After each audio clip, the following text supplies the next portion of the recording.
that you had witnessed. Can you tell me a little bit about what's this last year been like for you? It's been difficult to be a man on an island, but I also have a really great tool, and we all have a really great tool, which is our phones and social media. So I've used that this past year as my therapy to just continue my advocacy work and continue to speak my truth. Carcillo's truth is scathing. Brutal abuse he says he endured and witnessed as a junior player with the Ontario Hockey League. Since coming forward, he's become a beacon. At last count, 400 people, many of them players, have reached out to him. What are they coming forward with? Just their abuse stories. Some of them are sexual. A lot of them are sexual because I don't think people realize, like, forcing somebody to pull down their pants in front of a room full of guys and getting paddled, it's sexual assault. That's not hazing, right? Getting pissed on in a shower and spit on, it's sexual assault. Right? Getting taped naked to a table and then whipped with a belt, it's sexual assault. So I just want people to realize where the line is and what's happened to them, because then they can stop feeling guilty and holding everything inside, and they can truly start healing.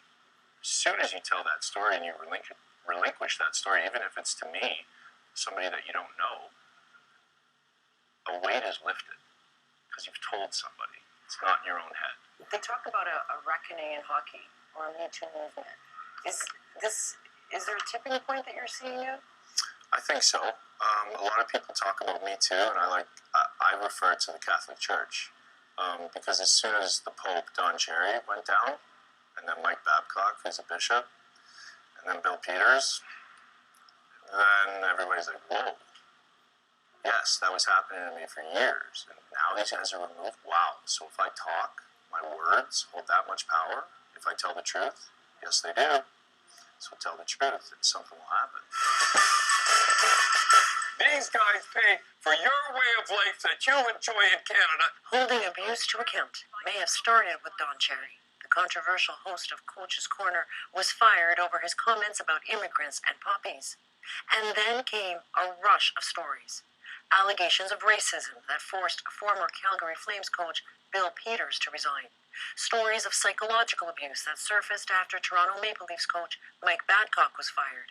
And most recently, claims that Chicago Blackhawks assistant coach Mark Crawford kicked and choked players. His conduct is now under investigation.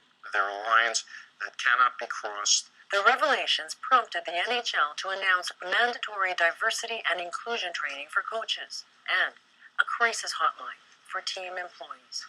I mean, of course it's an acknowledgement. Do I think that players are going to call into a hotline? And the NHL is going to listen to their voicemails? Absolutely not. I mean... Why not? Because there's fear of reprisal. There always is. Even if it's anonymous? Even if it's anonymous, it'll still get back, right? Because that coach will know what he did. He'll know who he did it to. The whole room will know. And then he'll be removed, and everybody will know who it is. So what's the answer? A third party? Third-party investigators, for sure. Even for Hockey Canada. They've been shown, right? These organizations, in my opinion, have shown us that they lie, that they cover these stories up, and they lean on victims, right? So I truly believe the only way is a third-party investigation by a third-party organization, you know, that doesn't get paid by the NHL, Hockey Canada, or the CHL. Carcillo and Roussel. We're going to get paid for this. Carcillo is familiar with toxic elements of hockey culture, not just as a victim of it, but also because he was part of it. As an NHL enforcer, Carcillo admits he embodied everything he is calling out today. You know, you've had some criticism, though, because you're pretty complicated, too, right? You had your history as a bully. You say you've made racist remarks. So how do you kind of square that now in terms of what you're saying now and how people are perceiving you? I was a bully. I was an abuser. I was racist. I was homophobic. I was all of those things, on and off the ice, right? But what people don't want to see is that I held myself accountable at 25 years old. In the league, I kept getting injured, right? I kept getting traded. I wasn't a good teammate. My career was almost over. Philly didn't qualify me. And then I signed with the Blackhawks. That's when I met Steve Monador. That's when I got sober. That's when I held myself accountable. I got rehabilitated. In my last 5 years in the league, I went to the Stanley Cup Finals 4 times with 3 different teams. And I hate to quote Drake, but when you live the right way, your luck is a sure thing. And that's proof of it. But I did that in my career, right? And because I saw, I just took a step back, like, wow, I'm either going to continue to end up in more institutions, I'm going to be dead, or I'm going to get healthy. Carcillo says he started healing, started becoming a better husband and father too, when he held himself accountable. And he wants more change. When I need to go in. He and other players are musing about a lawsuit, but he says he'd rather help create a new culture from within, from the bottom up. The reason I'd like to start in the CHL, specifically the OHL, is because that's where the majority of the abuse stories lie. And that's where these coaches come up, right? They come up through minor hockey. They come up through the Canadian Hockey League. They don't just start in the NHL. So where can we enact the most change? I truly believe it's in the minor leagues. And you propose programming that I truly believe would work, with former players coming in to talk to younger players, and coaches. Like, you bring the coaches and the players together, and you talk to them both about, this is what it looks like to be a tough coach, and this is what it looks like to be an abusive coach. And it's just human decency. You can't kick kids, you can't choke kids, and you can't use choice words coupled with the swearing when you want to try to motivate. Repeating that message has become a form of therapy. Carcillo has joined forces with other players, sporting a clothing line that supports mental health programs. His toque is part of that brand. So it's Ducky brand, founded by Aiden Gerduckis, and I noticed what they were doing. What are they doing? So they're raising money, selling apparel, and donating 30% of that to the Canadian Mental Health Association of Canada.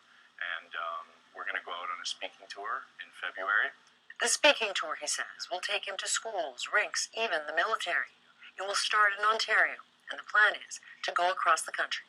So what's your message to young players today?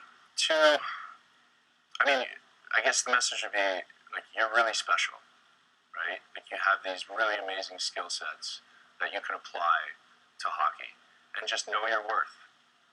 You know, just know your worth, and really, that's to players, and then to coaches out there, it comes down to human decency, right? If you wouldn't do it on a camera, mic'd up, on national television, probably shouldn't do it. Are you hopeful that things will change, that this reckoning, that it's been called a reckoning in hockey, do you think it's going to stick and actually lead to real change? I really do. Now, whether that change comes from the inside or whether I continue to do it from the outside, I really, truly believe that it will happen. It's already happening. There's so many people that have been empowered to tell their story. It's amazing. It's amazing, the healing. I know it's hard for the hockey community because it's super negative, but it's necessary. I love the game of hockey. I hate the institutions,